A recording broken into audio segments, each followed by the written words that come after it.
The way forward is to move together in the broad light of day, where everything we do and how we do it is clear, honest, and transparent. We have a social contract that is our blueprint for success.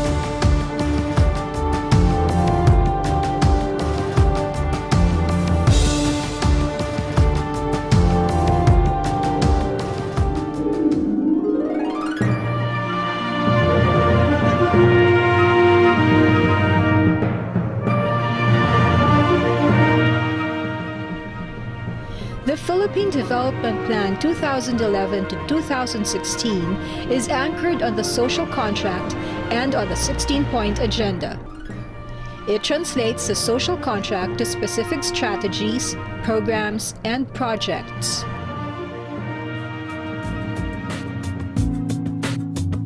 The plan is a country's development framework that seeks to address poverty, create massive employment opportunities, and achieve inclusive growth that is shared by all. It is not the trickle-down jobless growth that the country has experienced in the past few years.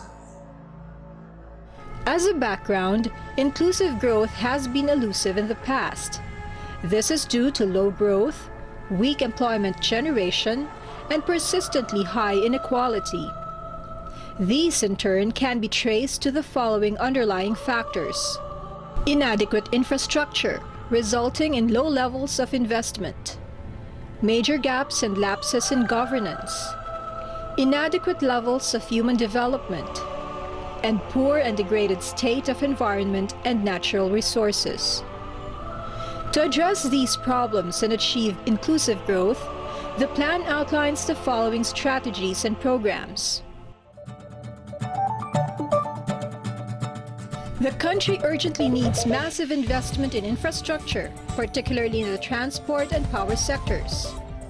Thus, creating an integrated and multimodal national transport and logistics system is a key priority.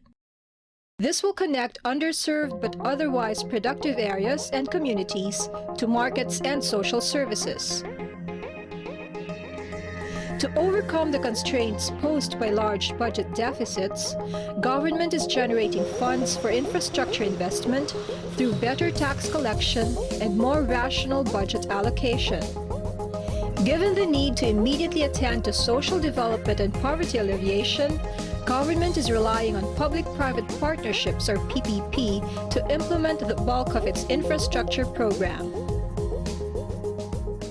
Inclusive growth must be anchored on a bedrock of sound institutions that promote transparency, accountability, the rule of law, and effective and impartial performance of regulatory functions.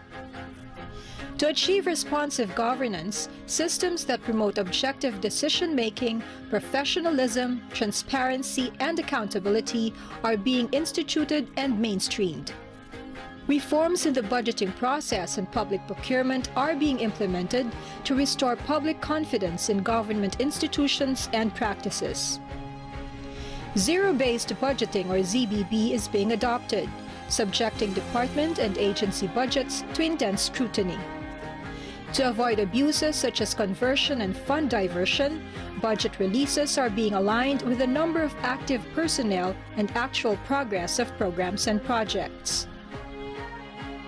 The rationalization of government functions, pay, and personnel is being continued and extended to cover not only the bureaucracy itself, but also government-owned and controlled corporations, or GOCCs, and government financial institutions, or GFIs.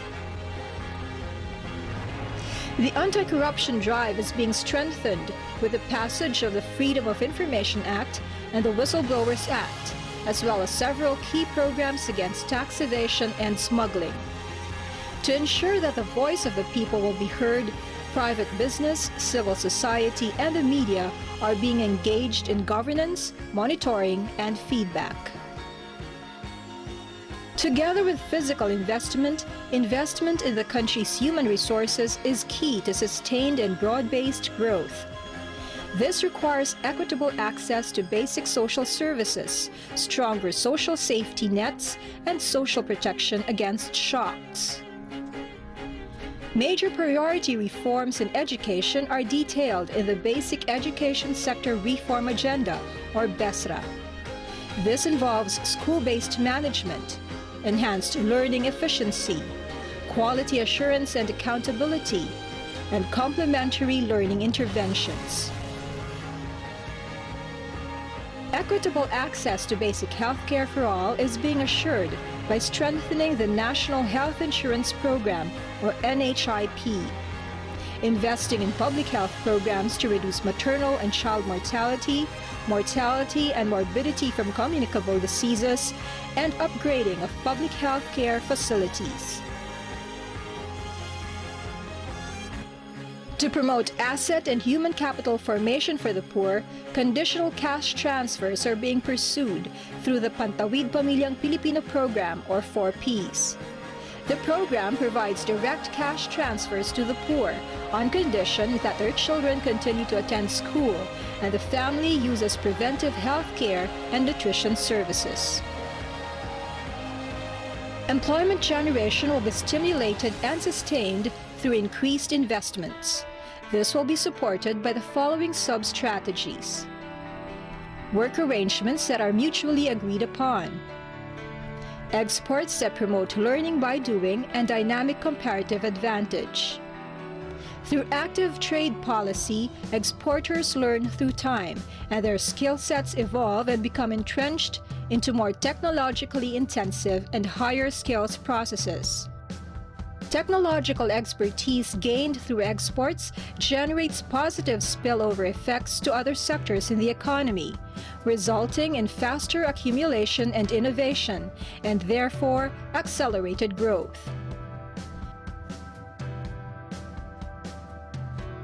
Broader access to financing to further sustain employment generation. Expansion of credit access to the poor to generate wider self-employment opportunities.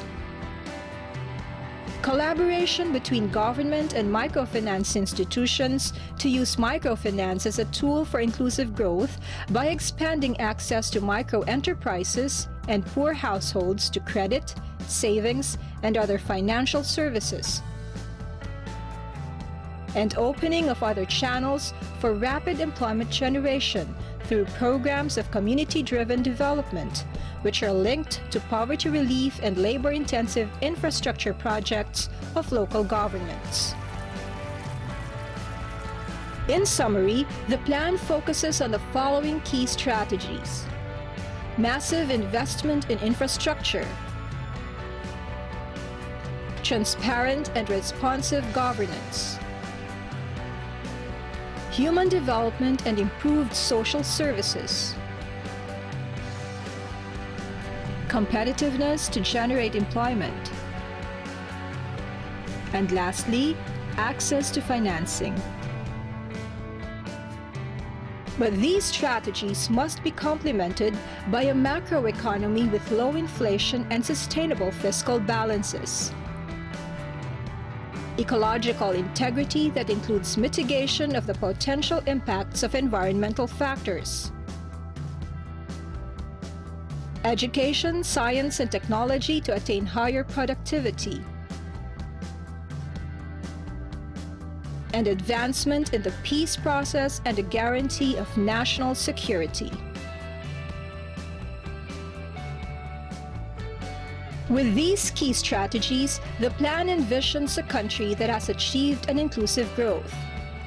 These are the plan targets for the next 6 years.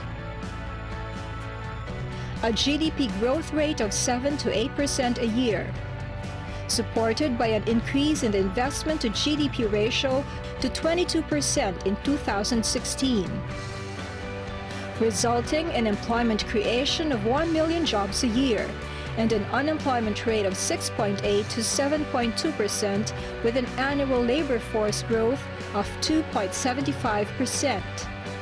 And along with the social protection and social development strategies, these will reduce poverty incidence from 33.1% in 1991 to 16.6% in 2015 and will help achieve other MDG goals.